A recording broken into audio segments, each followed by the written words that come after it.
everyone. Welcome to Vidya Mandi classes. Let's continue with our part 3 of acids, bases and salts. ठीक है, तो हमने part 1 में पढ़ा था एसिड बेस का फिजिकल क्लासिफिकेशन, फिर उनका केमिकल रिएक्शन, केमिकल प्रॉपर्टीज हमने पढ़ी थी. देन हमने पार्ट 2 में क्या क्या कवर किया था, पीएच स्केल कवर किया था, पीएच के बारे में पढ़ा था और जो हमारे चारों तरफ कैसे हमारे पीएच एवरीडे लाइफ को अफेक्ट करता है वो सब हमने कवर किया था. और सॉल्ट का थोड़ा सा इंट्रोडक्शन पढ़ा था कि सॉल्ट क्या होते हैं और किस तरीके से उनका पीएच वेरी करता है. तो आज के जो हम पार्ट 3 है इसमें हम कवर करेंगे कि कॉमन सॉल्ट को ही कंटिन्यू करना है. कॉमन सॉल्ट के बारे में पढ़ना है. कॉमन सॉल्ट क्या होता है, जो हम डेली लाइफ में यूज करते हैं, आपको पता है वो हमें सी वाटर से मिलता है. ठीक है, तो NaCl उसका फॉर्मूला होता है. अब हमें पढ़ना है कि जो NaCl है, एक जो सॉल्ट है वो एक raw material, as a raw material use होता है कैसे, और किन किन प्रोडक्ट्स में या किन किन डेली हाउस होल्ड चीज़ों में वो as a raw material use हो सकता है. पहला तो है कि जो हम लोग नमक किचन में यूज़ करते हैं उसको, वो तो बहुत बेसिक सा यूज़ है. बाकी अब हमें देखना है कि किस तरीके से बाकी और सब्सटेंस को वो हमें देता है बाकी, और कैसे कैसे हम अदर सब्सटेंस हमें NaCl से मिल सकते हैं, मतलब वो as a raw material use हो सकता है. ठीक है, तो पहला उसके कंपाउंड है सोडियम हाइड्रोक्साइड. इसका जो केमिकल नेम होता है, केमिकल फॉर्मूला, वो है NaOH और इसको बोला जाता है कॉस्टिक सोडा. ठीक है, ये as a raw material use है NaCl. अब कैसे ये रिएक्शन होती है, देखिए, जब हम इलेक्ट्रिसिटी पास करते हैं एक्वा सोल्यूशन ऑफ NaCl में से, और एक्वा सोल्यूशन है यानी कि उसमें H2O भी होगा, NaCl भी होगा, तो जैसे ही हमने इलेक्ट्रिसिटी पास करी तो ये सारे अपने आयंस में ब्रेक हो जाते हैं. अब वो कैसे होगा देखना, जो आपका एक्वस NaCl का सोल्यूशन होता है बच्चों, उसको बोला जाता है ब्राइन. ठीक है, और जैसे ही हमने इलेक्ट्रिसिटी पास करी तो ये डिकम्पोज हो जाता है Na+ और Cl- में. अब ये Na+ और Cl- में ब्रेक हो गया इस तरीके से. ठीक है, और जो आपका H2O था वो भी ब्रेक हो गया H+ और OH- में. तो जो NaCl था वो कैसे ब्रेक हुआ इलेक्ट्रिसिटी की प्रेजेंस में, Na+ एंड Cl- में, और H2O भी आपका ब्रेक हो गया किसमें, H+ और OH- में. ठीक है, अब देखिए हमने यहाँ पे एक एनोड लिया है, एक कैथोड है. एनोड पे कैसा चार्ज, प्लस चार्ज, और कैथोड पे कैसा चार्ज, माइनस चार्ज. तो जो पॉजिटिवली चार्ज्ड आयंस हैं हमारे कौन कौन, Na+ और H+, वो जाएंगे आपका कैथोड की तरफ को, क्योंकि ये है नेगेटिव चार्ज का, तो ऑपोजिट चार्ज एक दूसरे की तरफ को अट्रैक्ट होते हैं. तो ये दोनों आयंस गए कैथोड पे, और एनोड पे कौन कौन जाता है, Cl- और OH-. ठीक है, अब एनोड पे होता है प्लस चार्ज. अब जो Cl- है ये अपना नेगेटिव चार्ज जैसे ही एनोड पे जाएगा ये हो जाता है डिस्चार्ज. ये नेगेटिव चार्ज उसको ट्रांसफर कर देता है और खुद किस में चेंज हो जाता है, Cl2 गैस में. ये है, यहाँ पे निकलती है क्लोरीन गैस एट एनोड. और आपका जो H+ यहाँ पे गया है ये कैथोड से नेगेटिव चार्ज ले लेता है और ये न्यूट्रलाइज हो जाएगा और ये चेंज हो जाता है H2 गैस में. ठीक है, यानी कि ये देता है आपको हाइड्रोजन गैस. तो हाइड्रोजन गैस आपको कहाँ पे मिलती है, एट कैथोड. तो ये कभी कभी एग्जाम में पूछा जाता है डायरेक्ट क्वेश्चन, तो इसको थोड़ा सा आप ध्यान में रखना. ठीक है, अब ये ब्राइन था, ब्राइन को हमने इलेक्ट्रिसिटी की प्रेजेंस में इसको इलेक्ट्रिसिटी जब इसमें पास हुई तो ये Na+ और Cl- में ब्रेक हो गया, और एट द सेम टाइम आपका H2O भी H+ और Cl- में ब्रेक हो गया. अब जो पॉजिटिवली चार्ज आयंस थे वो जाएंगे कैथोड पे, और वहां पे क्या बनाया इसने, H2, और एनोड पे कौन गया, Cl-, तो इसने बनाया Cl2 गैस. अब यहाँ पे एक और चीज फॉर्म होती है NaOH. Na+ और OH- मिलके बनाते हैं NaOH. ठीक है, अब जो NaOH है वो नियर कैथोड बनता है, मतलब ऐसा नहीं है एग्जैक्ट वहां पे या एग्जैक्ट यहाँ पे, वो नियर कैथोड बनेगा. इसके यूजेस क्या क्या होते हैं देखो. अच्छा, ये रिएक्शन देख लीजिए, ट्वाइस NaCl + H2O, ये दोनों क्या है, ब्राइन, इसको ब्राइन बोलते हैं. ये बना NaOH Cl2 + H2. अब यहाँ पे क्या क्या बन रहा है, एक तो क्लोरीन गैस बन रही है, एक बन रहा है एल्कली. तो जिस वजह से इसको बोला जाता है क्लोर एल्कली प्रोसेस. इसका दूसरा नाम है क्लोर एल्कली प्रोसेस। आपको एग्जाम में कोई भी नाम से ये क्वेश्चन पूछा जा सकता है या ये रिएक्शन आ सकती है, तो इसको मेक श्योर कि आपको याद होना चाहिए क्लोर एल्कली प्रोसेस क्या है और ब्राइन क्या है। ब्राइन क्या है? Aqueous solution of NaCl। और क्लोर एल्कली प्रोसेस क्या है? जब आपको NaCl से NaOH बनाना है तो वो प्रोसेस को आप क्या बोलते हो? क्लोर एल्कली प्रोसेस, क्योंकि उसमें क्लोरीन गैस और NaOH बनता है। NaOH क्या है? एक बेस है, उसको हम क्या बोलते हैं? Water soluble bases are called alkali. Alkalis क्या होते हैं?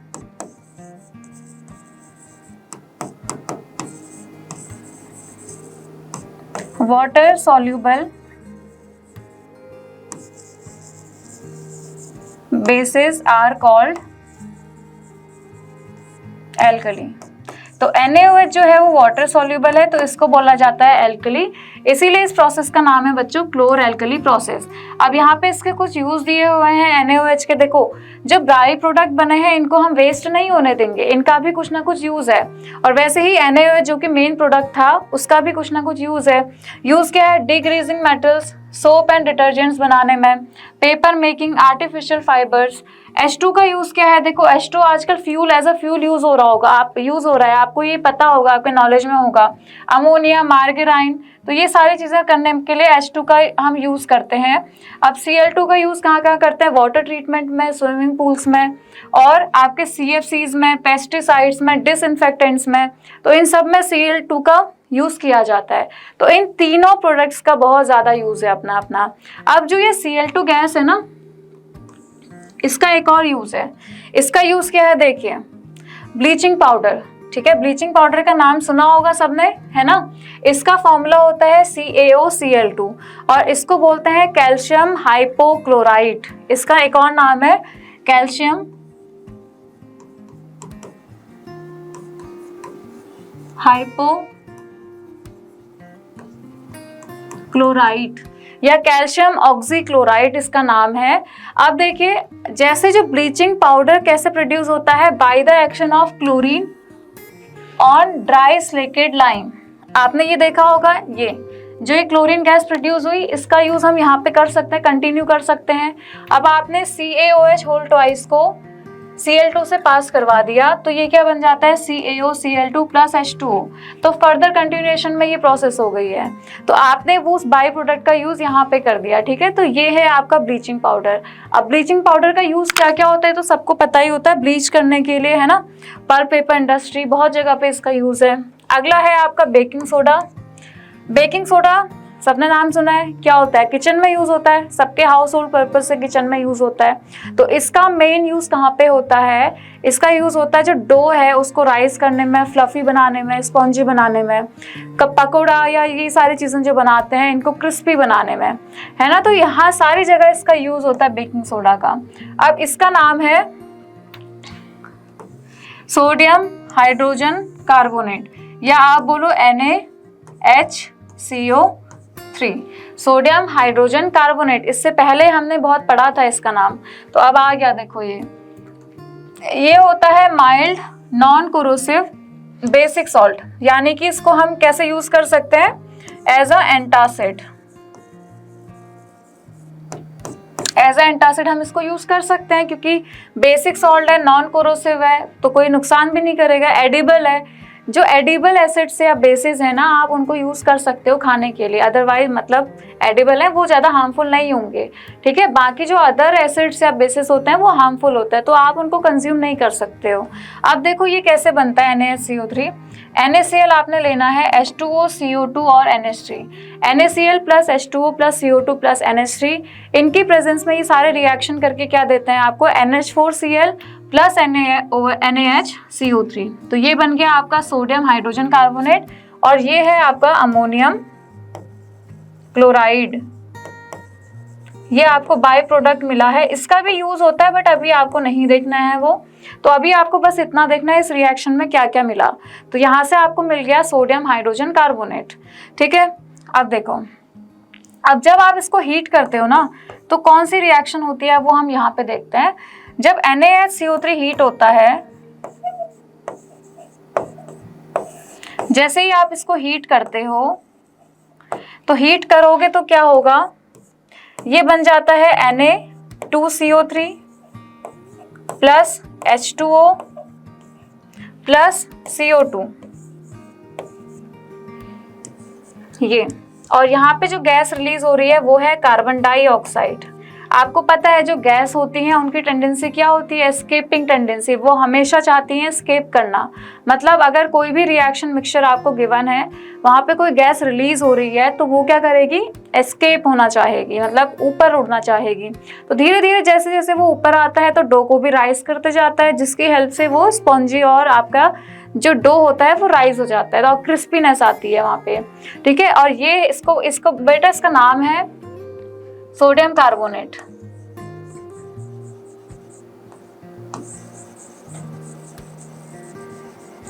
तो ये है इसकी हीटिंग रिएक्शन, काफी इंपॉर्टेंट है, इसको याद करना, जरूर याद करना इसको, ठीक है। चलिए अगला है आपका बेकिंग पाउडर। बेकिंग सोडा हमने पढ़ लिया।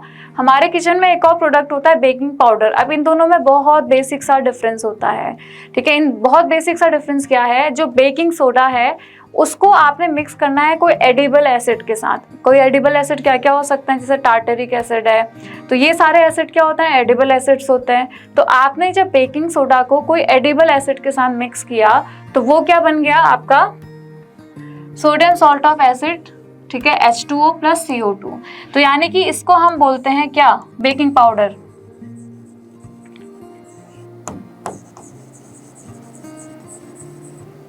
जब आपने बेकिंग सोडा को एडिबल एसिड के साथ मिक्स किया है तो वो क्या देता है हमको, बेकिंग पाउडर, ठीक है। तो it is a mixture of baking soda and a mild edible acid such as tartaric acid, ठीक है।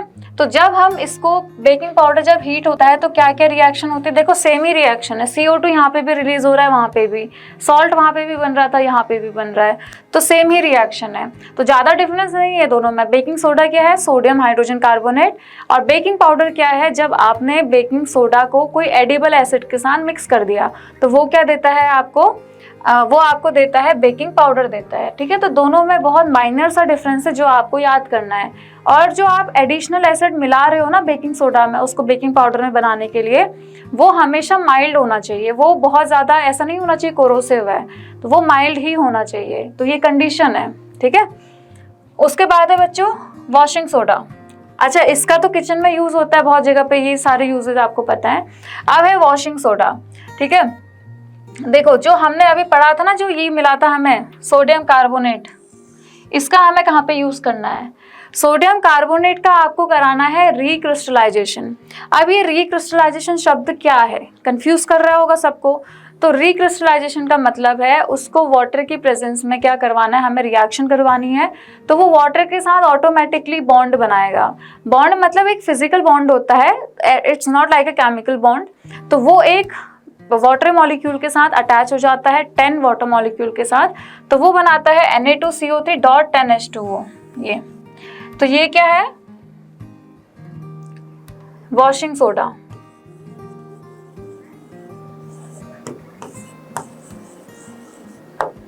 और ये भी क्या है, एक बेसिक सॉल्ट, ये एक है बेसिक सॉल्ट। तो आपने क्या किया, रिक्रिस्टलाइजेशन किया किसका, सोडियम कार्बोनेट का, और उसने क्या कर दिया, इसके साथ रिएक्शन करके बना दिया Na2CO3 डॉट 10H2O। अभी डॉट का मतलब क्या है, कैसे ये रिएक्शन करते हैं, ये हम अभी पढ़ेंगे, थोड़ा सा पेशेंस रखो, थोड़ा सब्र करो, ठीक है। अभी ये रिएक्शन आपको याद करनी है, ये कैसे हुआ, ठीक है। तो ये सबको याद होगी। अब ये Na2CO3 कहाँ से आया, इधर से, और ये कहाँ से आया, यहाँ से, ये कहाँ से आया, इधर से। तो बेसिकली NaCl का हमने यूज़ किया है कैसे, एज अ रॉ मटेरियल। तो ये चीज़ बहुत इंपॉर्टेंट है, ये चीज़ आप ज़रूर ध्यान रखना, ठीक है। देखो अगला हम इसी को कंटिन्यू कर रहे हैं, जो ये डॉट 10H2O, ये क्या है, ठीक है। इसको बच्चों हम बोलते हैं क्रिस्टल्स ऑफ सॉल्ट, या आप बोलो इसको हम क्या बोलते हैं, जो ये डॉट 10H2O है ये होता है water of crystallisation.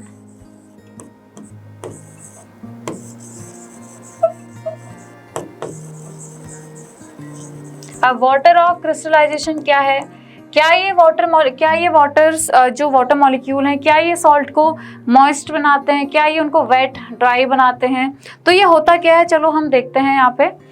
Water of crystallization is the fixed number of water molecules पर present in one formula unit of salt. यानी कि मान लीजिए मेरे पास Na2CO3 का क्रिस्टल था, अब उस क्रिस्टल में कितने एक Na2CO3 कितने वाटर मॉलिक्यूल के साथ एसोसिएटेड है, तो ये होता है बच्चों वाटर ऑफ क्रिस्टलाइजेशन। ठीक है, ये एक जस्ट एक फिजिकल बॉन्ड है, ऐसा नहीं है वो केमिकली अटैच है। वो अगर आप उसको हीट करोगे, मान लीजिए आपने क्या किया, Na2CO3.NH2 को हीट किया, तो ये वापस से उड़ जाते हैं, ये इवापोरेट हो जाता है वाटर के मॉलिक्यूल। तो वाटर ऑफ क्रिस्टलाइजेशन जस्ट एक नंबर है या fix number of water molecule है जो कि एक क्रिस्टल के साथ अटैच रहते हैं, या एक सॉल्ट के साथ, एक सॉल्ट का जो मॉलिक्यूल है उसके साथ ये अटैच रहते हैं। ठीक है, देखो कॉपर सल्फेट का फॉर्मूला क्या होता है, CuSO4। अगर कॉपर सल्फेट आपका नॉर्मल कोई ऐसे जनरल बिना वाटर ऑफ क्रिस्टलाइजेशन के है, ड्राई कंडीशन में आपने रखा है, तो ये होता है क्या, कलरलेस, या आप बोलो वाइट। अब वाटर के साथ अगर ये वापस से रिएक्शन करता है तो ये बनाता है CuSO4.5H2O। तो ये .H2O है, ये है वाटर ऑफ क्रिस्टलाइजेशन।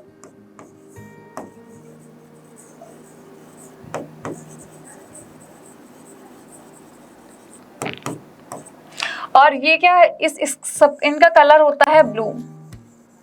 यानी कि देखो वाइट से कहाँ चेंज हो गया, ये ब्लू में, वाइट से ये ब्लू में चेंज हो गया। अब मान लीजिए आपने क्या किया, वापस से CuSO4.5H2 को आपने हीट किया, इसको आपने हीट किया, तो ये जो H2O होता है ना, ये वापस से क्या हो जाता है, इवापोरेट हो जाएगा। अब ये क्या बन जाएगा, CuSO4 + 5H2O। तो यानी कि ये फिर से क्या बन गया आपका, वाइट। तो इसमें फिर से जो वाटर मॉलिक्यूल है वो इवापोरेट हो गए।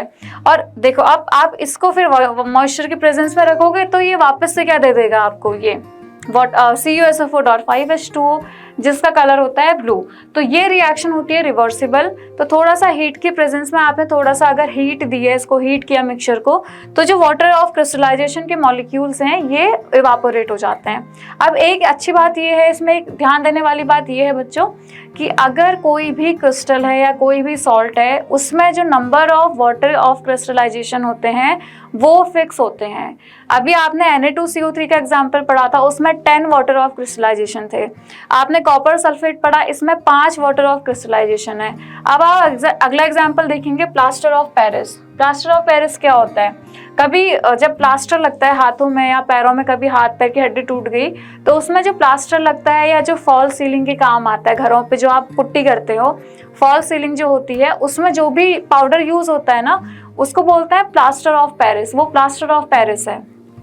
ठीक है, तो इसका फॉर्मूला है CaSO4.5H2O, कैल्शियम सल्फेट हेमीहाइड्रेट। इसको बोलते हैं बच्चों कैल्शियम सल्फेट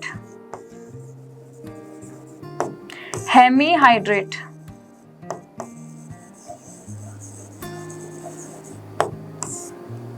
अब ये जैसे ही वाटर के साथ रिएक्शन करता है,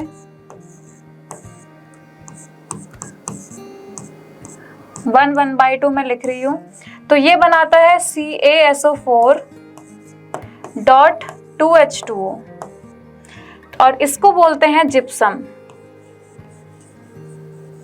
ये चेंज हो गया जिप्सम में। ये है आपका POP, प्लास्टर ऑफ पेरिस। और जैसे ही वाटर ऑफ क्रिस्टलाइजेशन इसमें ऐड हुए, ये किस में चेंज हो गया, CaSO4.2H2O जिप्सम। ये होता है आपका सॉलिड सब्सटेंस। जब पाउडर आपने लगाया अपने हाथों में, तो उसमें जैसे ही आप वाटर को मिक्स करोगे तो वो एक सॉलिड सब्सटेंस देता है जिसको हम बोलते हैं जिप्सम।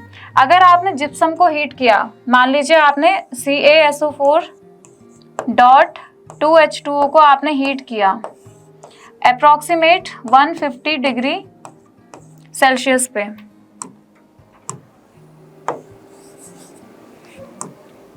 130 के आसपास या 120 के आसपास आप क्या करते हो, इसको हीट करते हो। तो ये किस में चेंज, इसमें देखो अब फिर से वही बात आ गई, अगर आप हीट करोगे इनको तो जो वाटर ऑफ क्रिस्टलाइजेशन है ये क्या हो जाता है, रिमूव हो जाते हैं। तो ये चेंज हो जाता है वापस से CaSO4 dot half H2O plus 1.5 H2O। तो ये फिर से क्या बन गया, POP, पाउडर के फॉर्म में बन गया, और ये था सॉलिड सब्सटेंस। तो यानी कि ये सारे रिएक्शंस क्या होते हैं, रिवर्सिबल। जैसे ही आपने टेम्परेचर बढ़ाया, हीट करा उसको, तो जो वाटर ऑफ क्रिस्टलाइजेशन है ये डिटैच हो जाएंगे, ये इवापोरेट हो जाते हैं। फिर से उसको आप मॉइस्चर की प्रेजेंस में ले आए या वाटर के साथ मिक्स कर दिया, तो वापस से वो किस में कन्वर्ट हो जाएंगे, अपने ओरिजिनल उसमें, मतलब जो ये वाटर ऑफ क्रिस्टलाइजेशन जब ऐड होता है इसमें ये चेंज हो जाएंगे, ठीक है। और एक चीज और देखो, क्या कभी एक वाटर का मॉलिक्यूल आधा हो सकता है क्या? तो इसका मतलब क्या है कि जो CaSO4 में आधा वाटर का मॉलिक्यूल जुड़ा हुआ है, इसका मतलब क्या है, ये क्या रिप्रेजेंट कर रहा है, ये क्या डिनोट करना चाहता है, तो ये समझिए पहले, ठीक है। पहले खुद से समझना फिर आंसर सुनना। देखो इसका मतलब है कि 2 CaSO4 के मॉलिक्यूल एक वाटर के मॉलिक्यूल को क्या कर रहे हैं, शेयर कर रहे हैं। तो आधा आधा हो गया ना। मान लीजिए आप 2 भाई बहन हैं या 2 बहन है, 2 भाई, कुछ भी, तो आपके पास सिर्फ एक बिस्किट है, तो आप क्या करोगे, उस एक बिस्किट को आधा आधा ब्रेक कर दोगे, आएगा तो वो एक पूरा बिस्किट ना, तो आप उसको आधा आधा ब्रेक करके डिवाइड कर दोगे। तो एक पे कितना शेयर गया, 1/2 एक गया। अगर हम बिस्किट का शेयर निकालेंगे पर पर्सन तो वो कितना जाएगा, 1/2 यानी कि हाफ। तो ये उसका मतलब है। तो आप CaSO4 डॉट हाफ H2O को कैसे लिख सकते हो, आप इसको लिख सकते हो 2 CaSO4 डॉट 1 H2O, ऐसे आप लिख सकते हो, ठीक है। तो अगर आप ऐसे लिखोगे तो पूरा ये फॉर्मूला चेंज हो जाएगा। एक बार खुद से करके देखना है इसको। तो हमारा चैप्टर यहाँ पे खत्म होता है। अब इसके बाद हमें कुछ नहीं पढ़ना है, आपका पूरा चैप्टर खत्म हो गया है। तो सारी वीडियोस में कुछ ना कुछ स्पेसिफिक चीज़ें बताई गई हैं, तो सारी वीडियोस को ज़रूर देखिए, इनके क्वेश्चंस को ज़रूर लगाइए, आप ज़रूर एक्सरसाइज को करना। और बाकी इसके जो यूज़ होता है वो तो मैंने आपको बता दिए, हमने कॉन्वर्सेशन में कर लिए थे वो। तो इतना ही आपको इसमें पढ़ना है, इससे एक्स्ट्रा नहीं पढ़ना है, ठीक है। तो चलिए, thank you so much and all the very best. Thank you.